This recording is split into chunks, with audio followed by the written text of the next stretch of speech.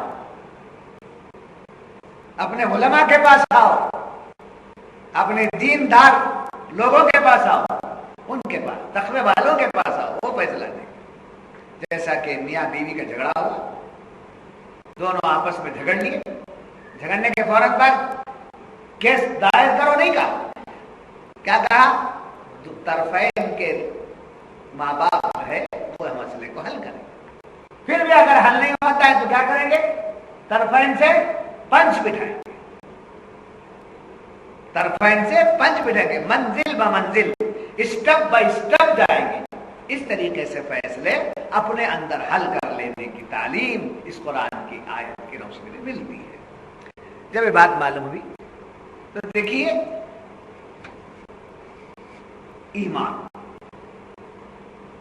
الفت، محبت، عداوت،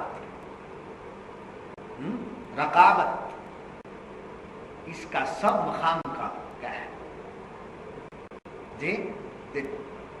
محبت کا ہے، الفت کا ہے، عداوت کا ہے، ایمان کا ہے، دل میں۔ تو یاد رکھنا، دل میں ہے یہ سب چیزیں، دل میں ہیں مگر دکھتی نہیں ہے۔ ایمان ہے مگر دکھتا نہیں، نماز ہے دکھتی ہے، ایمان ہے دکھتا نہیں، الفت نہیں دکھتی، محبت نہیں دکھتی، عداوت نہیں دکھتی، رقابت نہیں دکھتی، دشمنی جو ہے وہ اندر ہے، مگر فیصلہ جو ہے جو دکھتا ہے اس پر ہوتا ہے۔ فیصلہ جو چیز ظاہر ہے اس پر ہوتا ہے۔ تو اب یہاں ایمان ہے دکھاؤ، ایمان نہیں ہے، ایمان کمزور ہے، کیسے پتا چلا؟ جبکہ سب چیزیں کہاں سے تعلق رکھتی ہیں؟ دل سے۔ کمزور ایمان کیسا؟ قوی ایمان کیسا؟ ایمان کا نہ ہونا کیسا؟ تو اس کا ظاہر بتاتا ہے، یعنی اس کا ظاہری میلان جدھر ہوتا ہے وہی اس پر فیصلہ صادق۔ جیسے مومن ہے، ظاہر نہیں ہے، دکھتا نہیں ہے وہ، مگر رسول اللہ سے بڑی محبت رکھتا ہے، نمازوں کا بڑا پابند ہے جی، بزرگوں سے بڑی عقیدت ہے، ان کی بارگاہ میں حاضری دیتا ہے، حضور سے اتنا پیار ہے کہ حضور کی سنتوں پر عمل کرتا ہے۔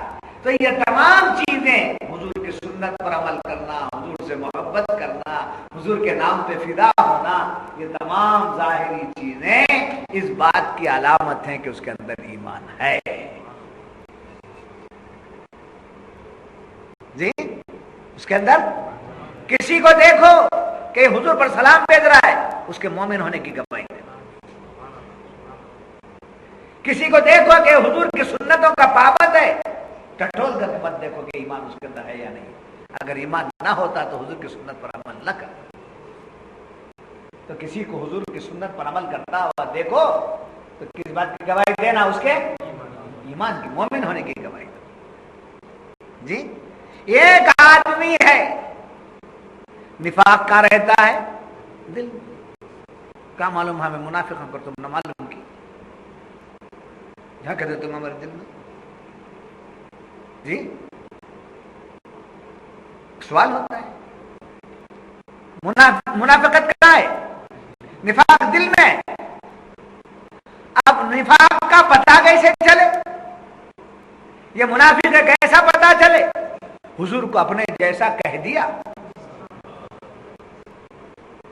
اس کے دل میں ہو کہ نہ ہو، اس کے دل میں وہ بات ہو کہ نہ ہو، مگر زبان سے اس نے کہہ دیا تو کیا ہے وہ؟ حضور پر سلام پڑھنا جائز نہیں ہے، وہ سب ہم نہیں کرتے، ایسا بول دیا تو کیا ہے؟ تو فتویٰ، فیصلہ، مقدمہ، کیس، سب کچھ کیا ہے؟ کس سے ظاہر ہوتا ہے؟ ظاہر سے ظاہر ہوتا ہے. بطور مثال ایک شخص آیا، اس نے گواہی دی. جی اس نے گواہی دی، جو اندھا تھا، ایک قتل کرنے والے کے خلاف اس نے گواہی دے دی، صاحب اس نے قتل کیا ہے، یہ جو سامنے کھڑا ہے عبداللہ نامی یہی قاتل ہے اس کا، مگر ہے کون؟ یہ خود اندھا ہے. گواہی ایکسپٹ ہے؟ قبول کی جائے گی؟ کیوں؟ دیکھا ایک احول ہے، احول معلوم؟ احول ونڈرکنڈ جی دیڑا ونڈرکنڈ تمل میں ونڈرکنڈ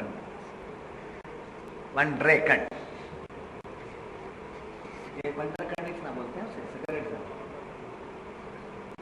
تو ڈیڑھ آنکھ والا ہمیشہ دو دیکھتا. آنکھ ڈیڑھ ہے مگر اسے دکھتا تو ہے. سمجھے؟ ایک استاد نے شاگرد سے کہا بیٹا جاؤ کمرے میں ایک آئینہ ہے. اتفاقاً وہ بھینگا تھا، بھینگے ہی کو احول کہتے ہیں، احول ہی کو ونڈرکنڈ کہتے ہیں، ونڈرکنڈ کو ہی کوئی کانا کہتے ہیں. ایک ہی نام، ایک ہی ہے نام مختلف. تو بھینگے سے کہا احول سے. احول کسی کو سمجھ میں نہیں آتا، کچھ بولنا رہا تو احول بول رہا چاہیے، اس کو سمجھ میں نہیں آتا، برا بھی نہیں لگتا. سمجھے؟ تو بیٹا جاؤ کمرے میں آئینہ رکھا ہوا ہے، آئینہ لے. حضرت نے شاگرد کو بھیجا، اتفاقاً وہ شاگرد احول تھا. گیا پھر واپس آ گیا. بیٹا کیوں نہیں لائے؟ کہا حضور دو آئینے ہیں، کیا ادھر کے طرف کا لاؤں یا ادھر کے طرف کا؟ کیا کہا؟ یہ سیدھے طرف کا لاؤں یا بائیں طرف کا لاؤں؟ دو رکھے ہوئے ہیں. تو حضرت نے فرمایا جاؤ ایک طرف کے آئینے کو پتھر سے پھوڑ دو. ایک طرف کے آئینے پر پتھر مار دو اور جو بچ جائے وہ لے آؤ. وہ بے وقوف گیا، پتھر لے گیا، آئینے پر مار دیا. روتا ہوا پھر واپس آیا. حضور آپ کے حکم پر میں نے ایک آئینے کو پتھر مارا، ایک آئینے کو مارا مگر دونوں ٹوٹ گئے. ایک آئینے کو میں مارا مگر دونوں پھوٹ گئے. تو حضرت نے کہا کہ آئینے کی غلطی نہیں، تیرے دید کی غلطی ہے. اس کو مولانا جلال الدین رومی نے بھی مثنوی میں لکھا ہے. اس کو مولانا جلال الدین رومی نے بھی مثنوی میں لکھا ہے. خدا کو اور بندے کو الگ الگ جو دیکھتا ہے یہ احول ہے، یہ تصوف کی تعلیم۔ غیریت جو ہے کیا ہے؟ یہ احول پن ہے۔ وہ باتیں بڑی اونچی ہیں، رہنے دو، لوگ آتے نہیں، وہ سننے کے لیے نہیں آتے، لوگ وہ جنت کے قصے سننے آتے ہیں، سمجھے؟ بات سمجھ میں آ گئی؟ کیا بتا رہا تھا؟ سمجھ میں آئی ہے تو پکڑ کے رکھو، بولا نا احول کی گواہی نہیں قبول کی جائے گی۔ پوچھا جائے گا تم اس وقت موجود تھے؟ نہیں۔ پھر کیسے معلوم؟ میں نے ٹی وی میں سنا ہے، ٹیلی ویژن میں نے سنا ہے کہ فلاں شخص نے فلاں شخص کو مار دیا، کر بند۔ تو کیا چاہیے؟ چشم دید، آنکھ والا ہونا، آنکھ میں بینائی ہونا، سمجھے؟ اسی کو شاعر کہتا ہے، آنکھ والا تیری جوبن کا تماشا دیکھے، آنکھ والا تیری جوبن کا تماشا دیکھے، دید اے کور احول، اس کو کور بھی کہتے ہیں، دید اے کور کو کیا آئے نظر کیا دیکھے، جی آنکھ والا تیری جوبن کا تماشا دیکھے، دید اے کور کو کیا آئے نظر کیا دیکھے۔ تو معلوم ہوا کہ گواہی اس کے ظاہر پر دیکھی جائے گی۔ تو ایسے ہی کسی کے ایمان کی گواہی، کسی کے مومن ہونے کا ثبوت اس کا عمل، اس کے عمل سے اس کے ایمان کا پتہ لگایا جائے گا۔ حضور کے خلاف کوئی بولتا ہے تو مومن نہیں ہے، جو مومن ہے کبھی نہیں بولے گا۔ حضور پر سلام پڑھنا یہ بدعت ہے، وہ فلاں ہے، یہ خرافات ہے، معاذ اللہ، یہ بات الگ ہے، مستحب ہے، کرے کرو، محبت ہے، وہ تمہارے اپنی اس کی بات ہے، وہ اپنی جگہ۔ سرے سے انکار تو سلام کا انکار نہیں ہے، حضور کی محبت نہیں ہے۔ تو حضور کی محبت، حضور کی عداوت، یہ سب کہاں ہے؟ اندر ہے۔ تو فیصلہ کہاں لیا جائے گا؟ اس کے میلان کی طرف لیا جائے گا۔ ایک آدمی بدعقیدہ لوگوں کے خیالات کی تائید کرتا ہے تو بھی اس کا نفاق ظاہر ہونے لگتا ہے۔ تو فرمایا گیا کہ جڑ کو دیکھنا ہے تو کسے دیکھو؟ جی پتوں کو دیکھو، شاخوں کو دیکھو، پھول کو دیکھو، پھل کو دیکھو۔ جی پھل بتا دیتا ہے کہ یہ کون سا درخت ہے، پھول بتا دیتا ہے کہ یہ کون سا درخت ہے، جی شاخیں بتا دیتی ہے کہ کون سا درخت ہے۔ تو معلوم ہوا اعمال حسنہ، اعمال ظاہری جو ہے وہ ہمارے ایمان کا پتہ دیتی، وہ ہمارے ایمان کا بتا دیتی ہیں۔ جیسے گلاب کا درخت ہے تو اس کا پتہ کس سے چلے گا؟ پھول سے۔ جی پھول کا پتہ کس سے چلے گا؟ جی خوشبو سے۔ پھول کا پتہ خوشبو سے، رنگ سے، اور درخت کا پتہ پھول سے، پھل سے، پتے سے۔ ایسے ہی سنی ہے، مومن ہے، عاشق ہے تو اس کا پتہ اس سے اس کا ظاہری عمل جو ہے وہ، یعنی وہ نماز کا بھی پابند ہے، وہ روزے کا بھی پابند ہے، وہ احکامات شرعیہ کا بھی پابند ہے، اور وہ حضور صلی اللہ علیہ وسلم سے عقیدت اور محبت کی نسبت سے بہت ہی مضبوط اور پائیدار ہے۔ تو ظاہری اعمال سے ان چیزوں کا ضرور پتہ لگ جاتا ہے۔ اب اس آیت سے ہمیں سبق کیا ملا؟ جی اس آیت سے ہمیں کیا پیغام ملا؟ یہ یہودی اور منافق کا قصہ تھا، ان کی حرکتوں کا ذکر ہوا، یہ ہمارے سامنے بیان ہو گیا۔ اب اس بیان سے ہمیں کیا حاصل ہوتا ہے؟ کبھی بھی یاد رکھو، جب بھی کوئی بیان کرو تو اس کے اندر اس بات پر پہنچو کہ اس بات سے کیا پیغام ہوتا ہے۔ ایک واقعہ آپ نے بیان کیا، اس واقعے کا کیا پیغام ہے؟ ایک حدیث آپ نے بیان کی، اس کا کیا پیغام ہے؟ ملت کو کیا دے رہے ہیں آپ؟ جی جیسا کہ آپ لوگ سب بیٹھے ہیں، میں نے بزرگوں کا قصہ سنایا، میں نے کہا کہ ایک بزرگ تھے جو پہاڑوں میں ہمیشہ رہتے تھے، ایک بزرگ تھے جو 40 رات عشاء کے وضو سے جو ہے